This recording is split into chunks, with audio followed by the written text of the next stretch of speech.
All right, and we back on the forecast. So in Delaware, a 29-year-old brother, Lateef Dickerson, was knocked out and had his jaw broken after he was kicked in the head by Dover PD. Now let's see what could have justified kicking this brother in the head and breaking his jaw. Guy in the yellow shirt has the gun. He's looking for all.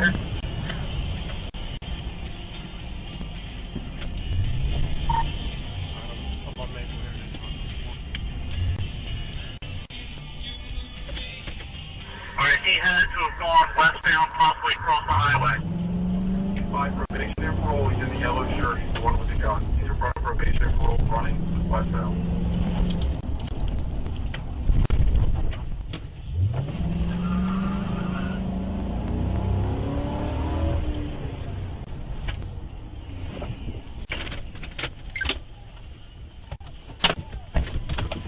Get on the ground!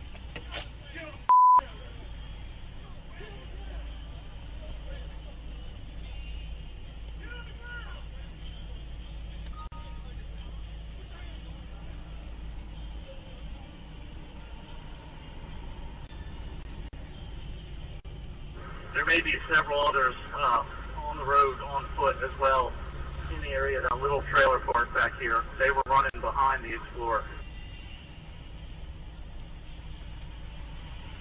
Anybody else have anything else got the yellow? 15 over here by probation. We're searching for the weapon.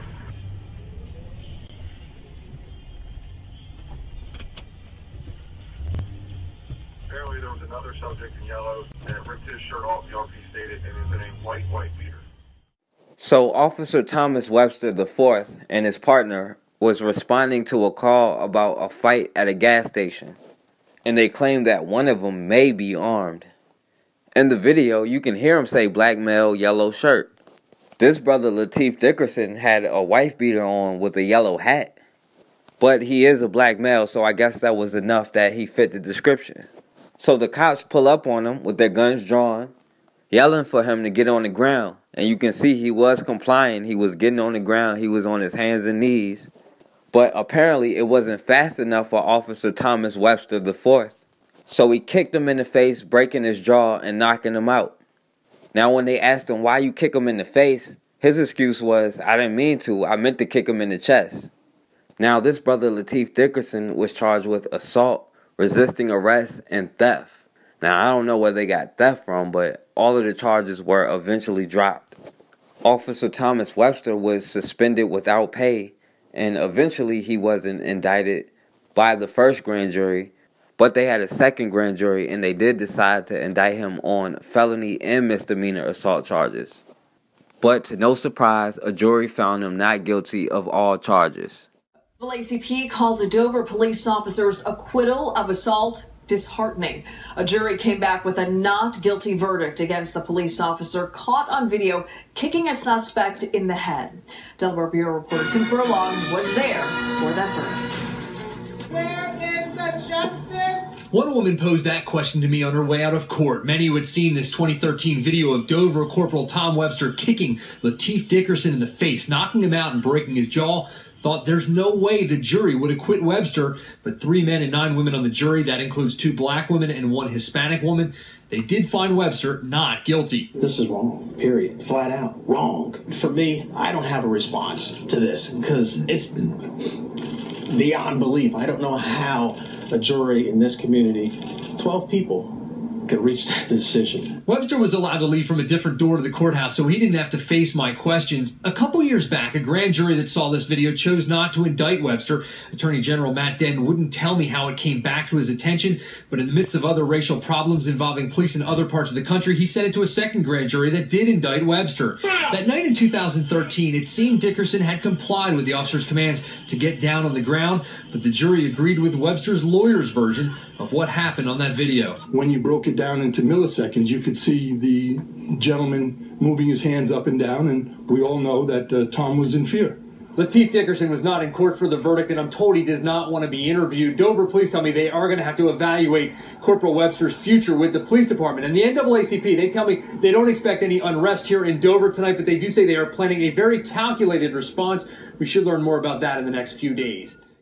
So, of course, Officer Thomas Webster and his partner feared for their lives and the safety of others because they thought this brother had a gun that he didn't have because he matched the description. And even though he was complying, he was moving too slow for the officer's liking. And even though he was on his hands and knees, they claimed this brother was in a sprinter's position and he could have lunged at the cops or took off running with the gun that he didn't have. They even had police academy instructors and the ex-FBI quote-unquote force of use expert testified that these split-second judgments not only justified kicking him in the head, but in fact it was necessary. Now, even though they justified the shooting, they still reached a settlement for the lawsuit with the brother for $300,000. But they also reached a settlement to pay Officer Thomas Webster $230,000 in a separation deal. They had to give him $230,000 over the next 6 years just to fire him. Now, in the settlement, they did say he can't work for the Dover government or the Dover police, but it didn't say anything about him going to apply for other police departments. So he could take his settlement and go apply for any police department in America. Meanwhile, you have sisters like Breaion King down in Austin, Texas. An elementary school teacher, and we need more sisters like her, was assaulted by Austin PD during a traffic stop. Now let's go back and see what happened with this sister Breaion King. Man, take a seat back in the car, please. Take a seat back in your vehicle, please. Okay, man, we're being pulled over right now, so I need you to take a seat back in the car. Are you serious? Yes, ma'am, I'm not joking. This is your driver's license. You're being stopped for speeding.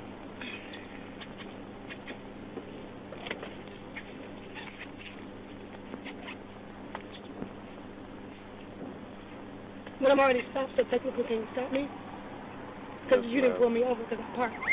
You only, ma'am, you were about to go inside without a wallet, so I know you're only coming here because you know I was coming to pull you over. Mm-hmm. I can absolutely stop you if you've already parked, yes. Mm-hmm. Yes, this is your driver's license. All right, take a seat back in your car so we can close the door. Put your feet back in the car so I can close the door, Can you please. please hurry up? Okay, ma'am, stand up for me, okay? Okay. No. No, why are you Get out of- touching me? Stop resisting Oh my me. God! Stop resisting. Oh my God! Stop resisting. Where's your Stop bag? resisting. Where's your... Stop resisting I'm right not- now. Get out of the car. I'm getting out. Let me get out. Do not Sure, touch so I me. need one of the women. Do not touch me. Get out of the car getting now. out. Ow! Oh my God! Put your hands behind your back. Oh my God! Put your hands behind your back. You're under arrest. Put your hands behind your back. God, why are you doing this to me? Put your hands behind your back. Put your hands behind your back. Oh my God, are you serious? Put your hands behind Oh your my back. God! I'm about to tase you. Leave me alone! Are you... Put your hands behind your back. Will you let me get down, please? Get down. I'm pissing on the stop. Are you... Oh my God, I'm Put your hands behind your back. That's what I was doing! Are you serious? God. Don't stand up. I'm not trying to stand up. I'm trying to put my hands behind my back. Are you serious?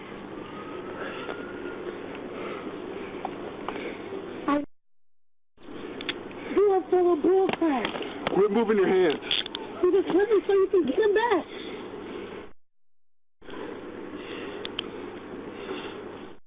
Are you... Get up. Ow! Bitch! Look at him! Walk. He's screaming like... He didn't do anything! Put your feet. What are you doing? He's a black police. Walk. Cause you're... Why are my hands so high? Stop fighting. Stop! Stop fighting me! My hands Open my so high! Why are my hands so high? Sit down. Ow! Hey! Jesus Christ. You have to fight in here. So Officer Bryan Richter stopped her for speeding. And when he pulled up on her, he told her to get back in the car, which she did. He asked for her ID, which she gave him. Then he asked her to put her feet in the car so he can shut the door, which she was doing. But then she made the mistake of speaking without being spoken to. And when she told Officer Bryan Richter to hurry up, he decided to place her under arrest and snatched her out of her car. Then after he had slammed this woman who had not committed a crime and yelling stop resisting while he's doing it, but he finally arrests this woman over a speeding violation. Now, I don't know if these cops just forget that they're being recorded, but during the ride back to the station, the cop starts opening up a little bit more and his true colors start showing. Breaion starts talking to him about race, and he says, well, maybe white people have good reason to be afraid because we are the ones with the violent tendencies. We have been asking questions about this story since Austin police released the video this evening, more than 1 year after the incident. Video of a black woman's arrest by white police officers is raising questions. Just what exactly happened? Could this have all gone differently? We wanted to break down the video so you see exactly what led up to all of this. You can see the officer follow the car into the Wendy's parking lot as the driver pulls in and parks. Man, take a seat back in the car, please. Take a seat back in your vehicle, please. As Officer Bryan Richter gets out, he calmly tells Breaion King to get back in her car. She does. The two continue talking. In the arrest report, Officer Richter said King then reached for the front passenger side of the vehicle.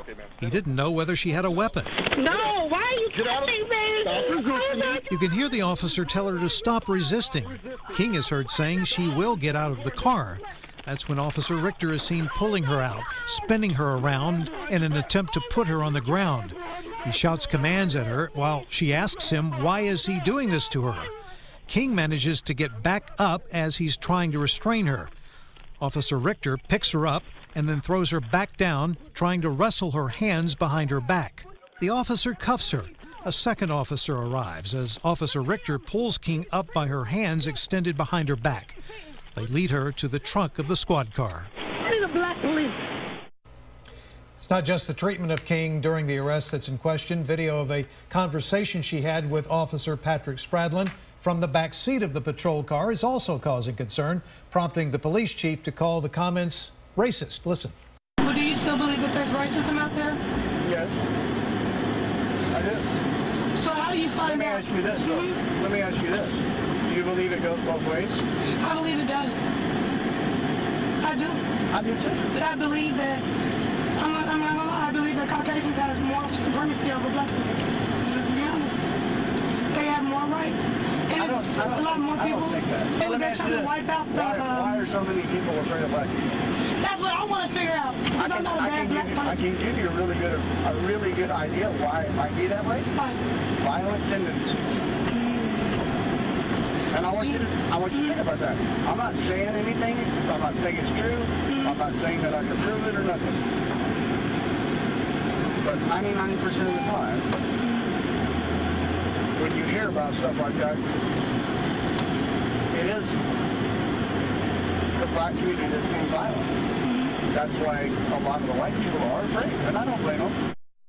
Officer Spradlin was not disciplined for his comments because the department was only recently made aware of them. That video is now under review. Now, I don't know if we need to go back in history and actually do a body count, but he says white people are afraid of us because we have the violent tendencies.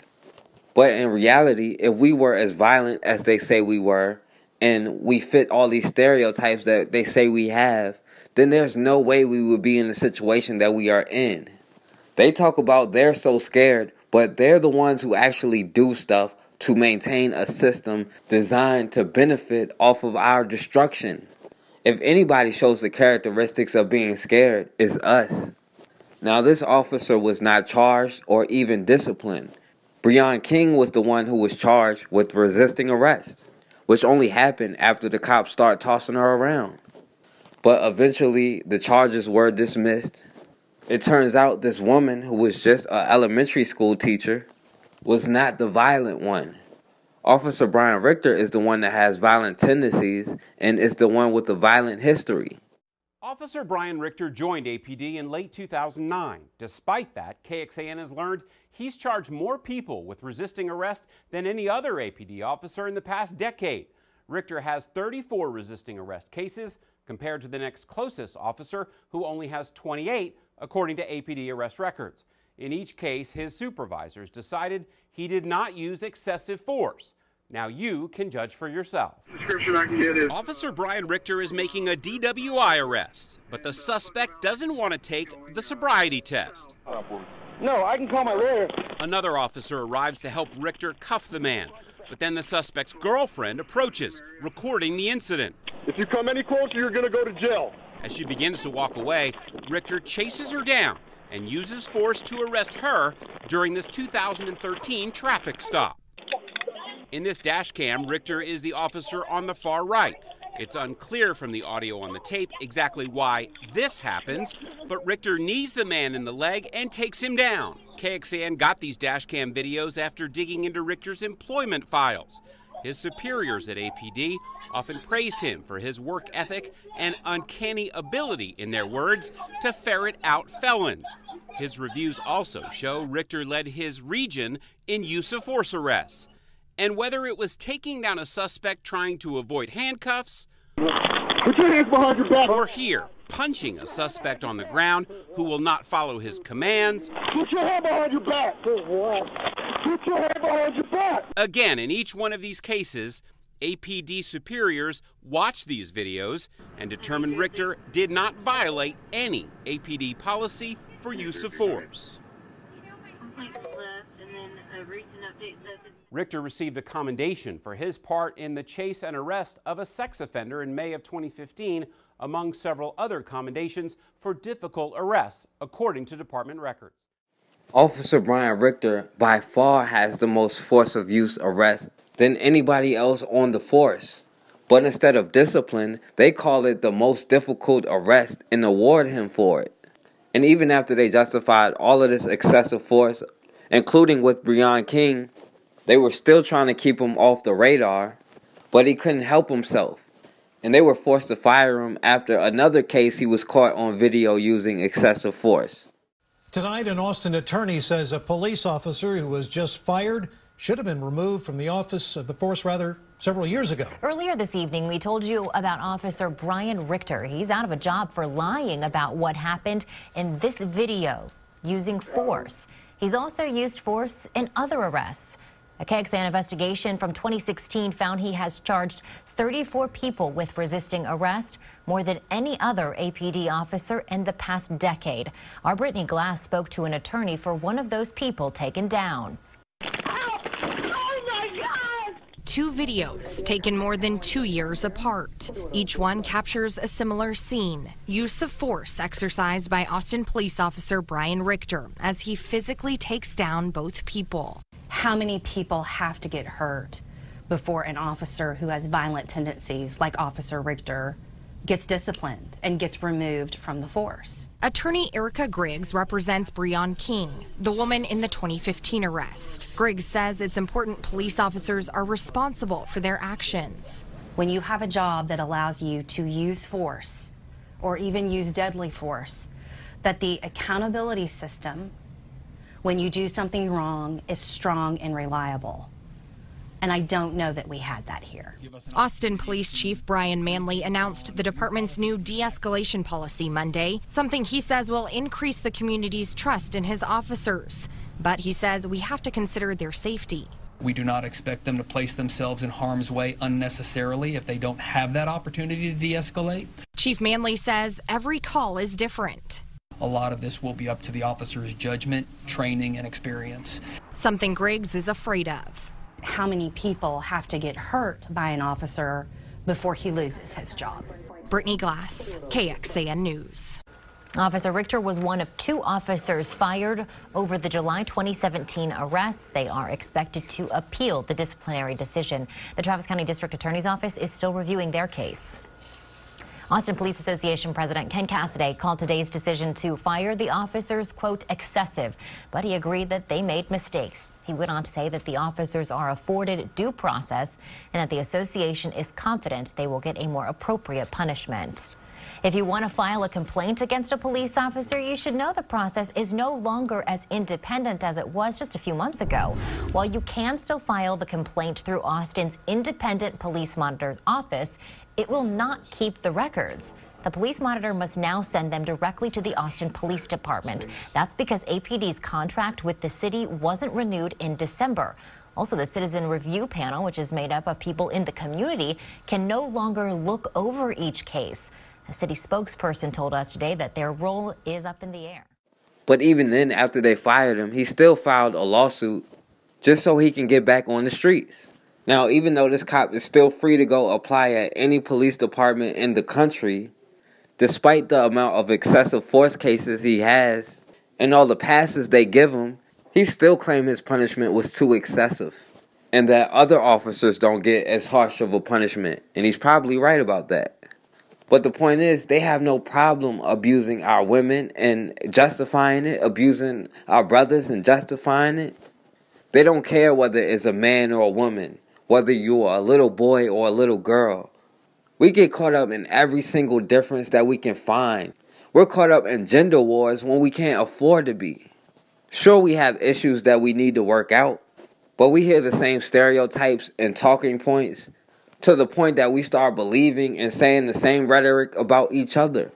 We point the finger at each other instead of dealing with the real root of the problem. At the end of the day, we all we got. The dominant society, male, female, whatever gender wars they have going on, whatever tribal differences they got going on, they know how to put all of that aside when it comes to us. Until we realize we're all we got and put aside our tribalisms, then we're going to keep being subject to their laws and their punishments. A packed courtroom in Kent County today. Not one extra seat in the room as Corporal Thomas Webster IV takes the stand himself to justify his actions of kicking Lateef Dickerson in the head on the night of August 24th, 2013. Now again, he is facing a second-degree assault charge in that case. Today, he tells the court it was an accident. He actually said he meant to kick him in the upper body, the chest, and the torso, but instead missed and hit his head. Now, the prosecution has one problem with that statement. It was never put in writing in his use of force report, which he turned into Sergeant Case, who testified yesterday.